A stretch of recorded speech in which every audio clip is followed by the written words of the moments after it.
कबीर कहते हैं संसार छोड़ना संसार में रहने से बड़ी बात है, लेकिन संसार में और संसार को छोड़कर रहना संसार छोड़ने से भी बड़ी बात है।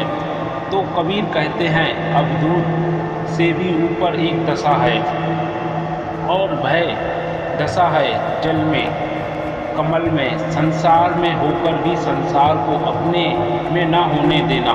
कबीर उसके पक्षपाती हैं, लेकिन अवधूत के प्रति उनका सम्मान है।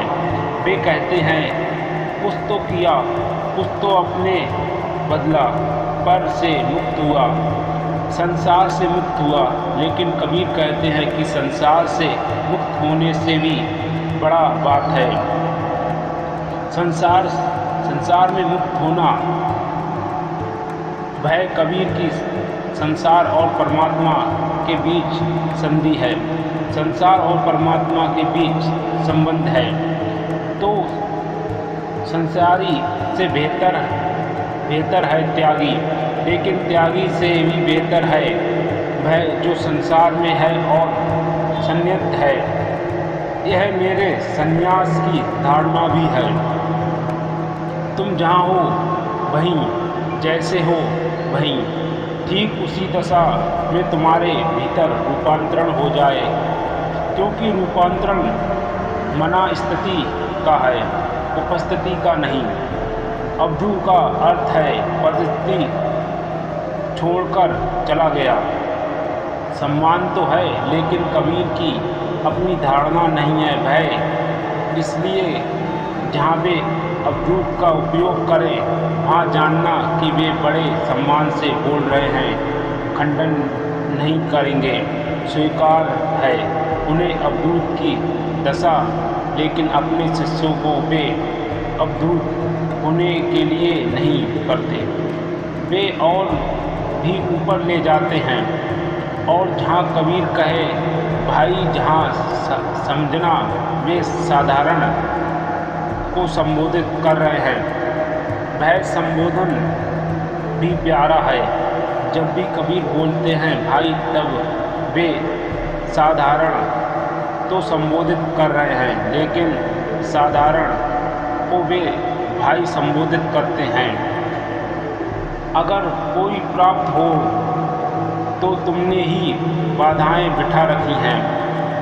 जो परम दशा को प्राप्त होता है वह यह भी देख लेता है, यह तुम्हारी भी संभावना है।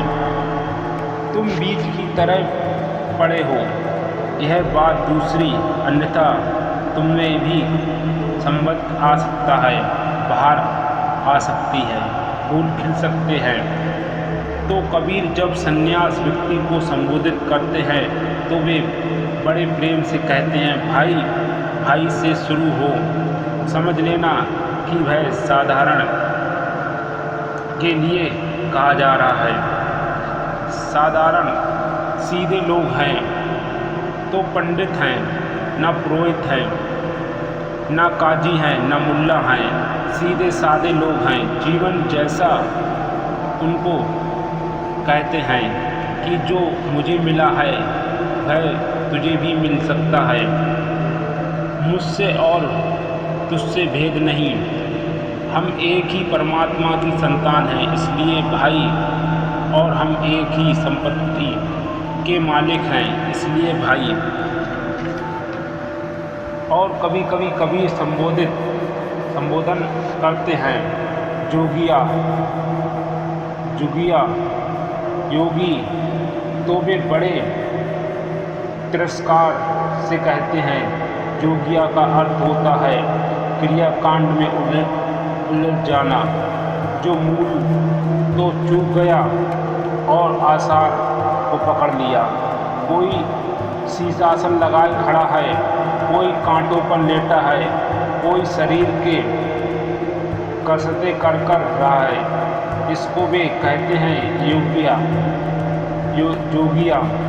असली योग तो भूल ही गया, असली योग तो अंतर्यात्रा है, और यह शरीर में ही उजल गया तो दिखाई तो पड़ता है अध्यात्मवादी, लेकिन पूरा शरीरवादी उसकी सारी जीवन प्रक्रिया शरीर में उलझी है। नोली धोती कर रहा, प्रक्षालन कर रहा है शरीर का, उपवास कर रहा है, ऐसा भोजन वैसा भोजन, इस तरह से बैठा है, उस तरह से खड़ा है, लेकिन सारी खोज ऐसी लगती है शरीर से बंधी। कल एक मित्र ने प्रश्न था कि क्या ऋण व्यक्ति के जीवन में भी समाधि फलित हो सकती है? क्या बुद्ध पुरुष को कैंसर भी हो सकता है? क्षय रोग हो सकता है? पूछने वाले ने यह भी साथ में लिखा है कि जैन धर्म के मानने वाले कहते हैं कि देखो हमारे महावीर कैसी सुंदर देह है, कैसी स्वस्थ देह है, कभी रोग ना जाना। क्योंकि जब ज्ञान फलित होता है तो देवी रूपांतरित हो जाती है। जैन तो कहते हैं कि महावीर मलमूत्र विसर्जन नहीं करते थे, क्योंकि मलमूत्र विसर्जन तो साधारण लोग करते हैं, देह रूपांतरित हो गई है। जैन तो कहते हैं महावीर को पसीना नहीं आता, पसीना तो साधारण परिजनों को आता है। जैन तो कहते हैं महावीर के शरीर में बड़ी सुगंध आती है, दुर्गंध तो बात दूर है। जैन तो यहाँ तक कहते हैं कि महावीर के शरीर में अब खून भी नहीं बहता, दूध बहता है।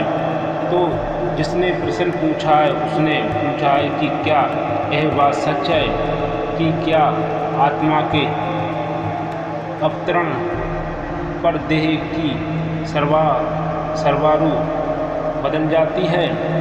नहीं, यह बात सच नहीं है।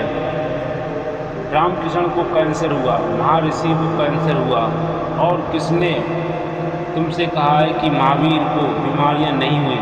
महावीर मरने के पहले 6 महीने पूरी तरह बीमार पड़े, पेचिस की बीमारी से परेशान रहे, लेकिन जैन शास्त्र उसके लिए भी कोशिश करते हैं छिपाने की। वे यह कहते हैं कि यह महावीर की बीमारी नहीं थी, यह तो महावीर का एक दुश्मन था, गोशालक। उसने महावीर पर क्रोध से भरकर तेलोसा फेंक दी, जादू किया। उसने जो क्रोध से भरी हुई अग्नि महावीर पर फेंकी थी वह तेलोसा की, उसको महावीर बचा गए। वे तो सभी बचा जाते, उसको भी बचा जाते। वही अग्नि उनके पेट को ऋण कर गई है और उनको दस्त लगे, पेचिस की बीमारी रही, शरीर में उनकी बीमारी नहीं थी। ये तो व्याख्याएं हैं।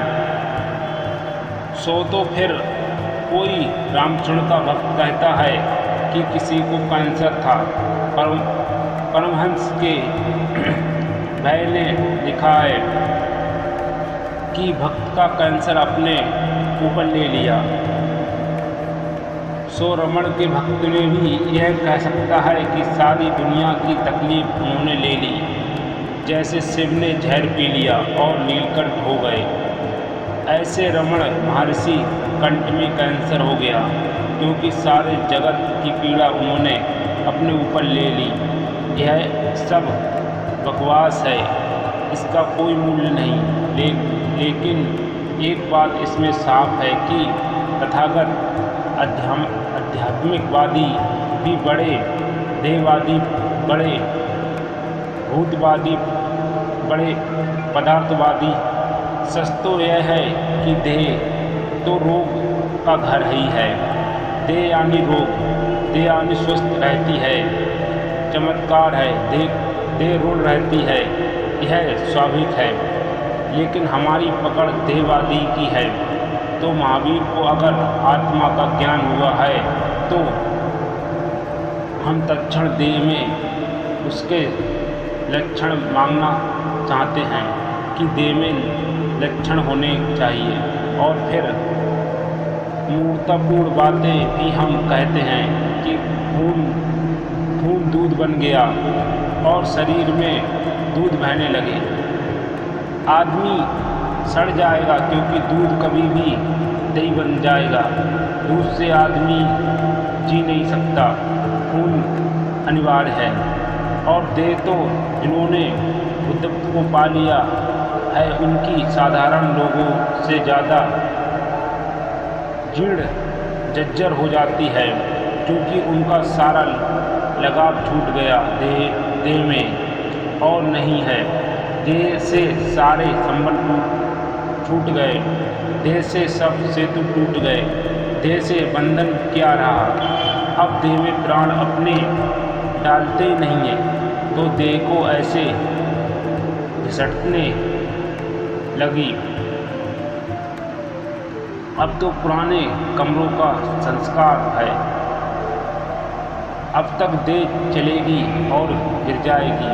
इसलिए तो सद्गुरु या संबंध बुद्धत्व को प्राप्त व्यक्ति फिर दोबारा जन्म नहीं लेता, क्योंकि उसके देह को पैदा करने की क्षमता ही शांत हो गई। देह से लगाव गया तो देह को जन्माने की क्षमता भी समाप्त हो जाती है। तो परम ज्ञान की अवस्था के बाद तो तुम घर में ही नहीं रहते,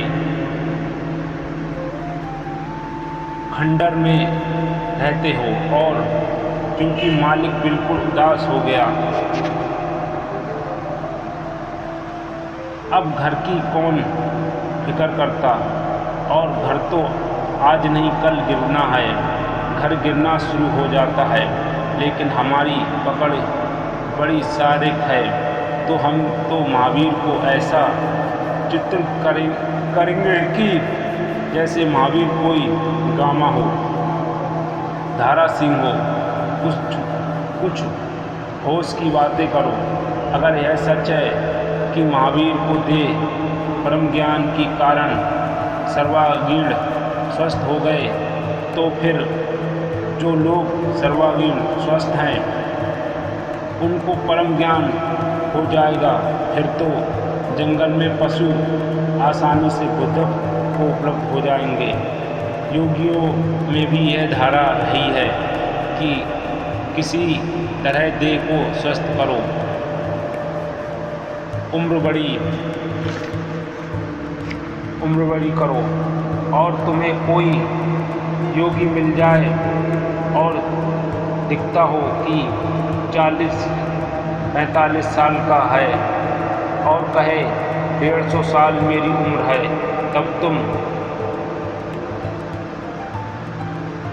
तुम मान लेते हो कि हाँ कोई महायोगी है।